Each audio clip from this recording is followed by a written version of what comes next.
ஆடி அமாவாசையை முன்னிட்டு மயிலாப்பூர் கபாலீஸ்வரர் கோவில் குளக்கரை அருகே பொதுமக்கள் தங்களது முன்னோர்களுக்கு தர்ப்பணம் செய்கின்றனர். இதுகுறித்து நமது செய்தியாளர் அன்பழகன் வழங்கும் கூடுதல் தகவல்களை தற்போது பார்க்கலாம்.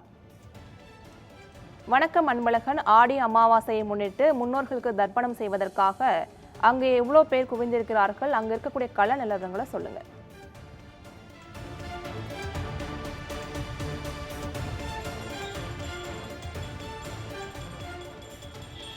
வணக்கம் கண்ணாஜி. ஆடி அதாவது முக்கியமாக பார்க்கப்படுவது ஆடி அமாவாசை. ஏன்னா வருடத்தில் ஒரு முறை வரக்கூடிய இந்த ஆடி அமாவாசையை பொறுத்த வரைக்கும் பார்த்தோம்னா மக்கள் கூட்டம் எப்பவுமே அதிகமாக இருக்கும். ஆனால் நம்ம இருக்கக்கூடிய கபாலீஸ்வரர் கோயில் குளத்தரையே மயிலாப்பூரில் இருக்கக்கூடிய கபாலீஸ்வரர் கோயில் குளக்கரையை பார்த்தோன்னா சென்ற ஆண்டை விட கூட்டம் கம்மின்னே சொல்லலாம். ஏன்னா இன்றைக்கி நிறைய பேர் ஆன்லைன்லேயே நிறைய பேர் அந்த தர்ப்பணம் ஒரு பக்கம் வந்து ஒரு புறம் அவர்கள் அந்த வெளியில் இருந்தக்கூடிய அவங்க அது சம்பிரதாயப்படி செய்வர்களும் சரி, இவங்க அந்த மாதிரி இருக்கக்கூடிய சூழலில் இங்கே நாம் இருக்கக்கூடிய காட்சிகள் பார்த்தோன்னா ஒரு புறம் வைதிகப்படி போனாலும் கூட சமஸ்கிருதத்தில் தர்ப்பணம் செய்தாலும் கூட நாம் இருக்கக்கூடிய பார்த்தோம்னா சிவனடியார்கள் அந்த தமிழ் முறைப்படியுமே தர்ப்பணம் செய்யக்கூடிய காட்சிக்கு தான் நம்ம பார்த்துட்டு இருக்கிறோம். ஏன்னா இங்கே இதுதான் இது குறித்து நம்ம அவங்ககிட்டயே நம்ம கேட்போம், என்ன இந்த தர்ப்பணத்தை எங்கேருந்து வந்திருக்காங்க அப்படிங்கிற விஷயத்தை அவங்ககிட்ட கேட்போம். ஏன்னா வந்து ஒவ்வொரு முறையுமே பல தமிழ் அறிஞர் நிறைய பேர் தங்கள் முன்னோர்களுக்கு அதை படைக்க வேண்டும் என்பதற்காக அவருடைய ஆசி பெற வேண்டும் என்பதற்காகவே முன்னோர்களுக்கான அந்த படைகளை படைத்து அவர்களுக்கான அந்த இறந்த முன்னோர்கள் தங்களுக்கு நல்லாசி வழங்க வேண்டும் என்று அவர்கள் தர்ப்பணம் செய்கிறார். ஐயா சொல்லுங்கள், நீங்கள் இங்கே எந்த மாதிரி தர்ப்பணம் பண்ணுறீங்க? மக்கள் எப்படி வரவேற்பு எப்படி இருக்குது? நல்ல வரவேற்புங்க ஐயா. தமிழ் முறைப்படி பண்ணுறது முன்னோர் வழிபாடு இந்த ஆடி அமாவாசையில் பண்ணுறது முன்னோர்களுக்கு ரொம்ப சிறப்பாக இருக்கும்.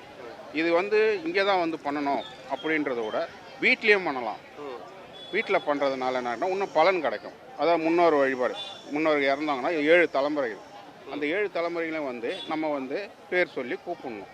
கூப்பிட்றதுனால என்ன ஆகும், நல்ல இது கிடைக்கும். அதே மாதிரி நம்ம எத்தனை பேர் வீட்டில் இருக்கோம் குடும்பத்தில் அவங்க பேரையும் சொல்லணும். சொல்லி வேண்டிக்கிட்டு இருக்கணும்னா நல்லபடியான சிறப்பாக இருக்கும். எல்லா அமாவாசையும் ஒரே இதுதான். இது ஒரு இது ஆயிடுது. மாலை அமாவாசை, இந்த அமாவாசைன்றது இது வருது. மற்றபடி எல்லா அமாவாசையும் கண்டிப்பாக முன்னோர்கள் வழிபாடு பண்ணணும். எல்லா அமாவாசையும் ஒரே மாதிரி தான். ஏன் இப்போ சென்ற ஆண்டு பார்த்தீங்கன்னா இந்த இடத்துல நிற்கிற கூட இடம்லாம் அவ்வளோ கூட்டமாக இருந்தது, இப்போ ஏன் கூட்டம் குறைவாகிறதுக்கு என்ன காரணம்? அதுதான் சொன்னேன், பொட்டாசிக்கு பாருங்க நிறைய இருக்கும்.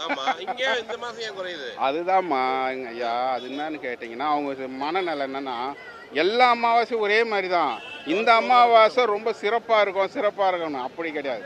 எல்லா அமாவாசையும் சிறப்பானது தான். மனநிலை மாறி போய்ட்டு நம்ம அதுக்கு பதில் இது பண்ண முடியாதுல்ல.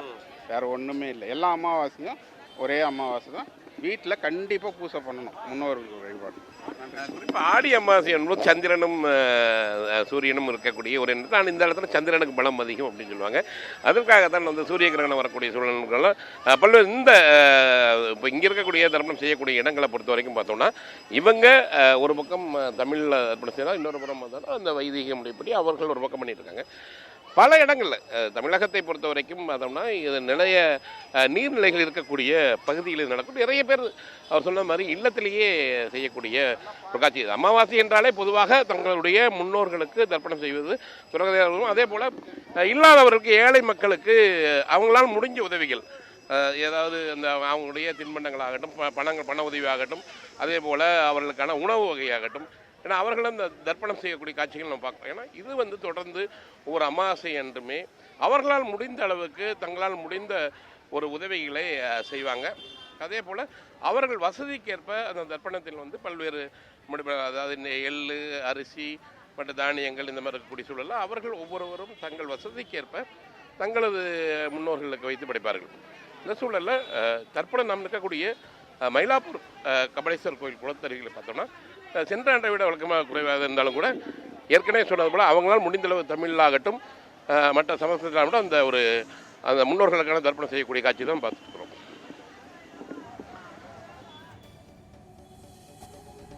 ஆடி அமாவாசையை முன்னிட்டு முன்னோர்களுக்கு தர்ப்பணம் செய்வதற்காக பொதுமக்கள் திரண்டிருக்கின்றனர். இது குறித்தான கள விவரங்களுக்கு நன்றி அன்பழகன்.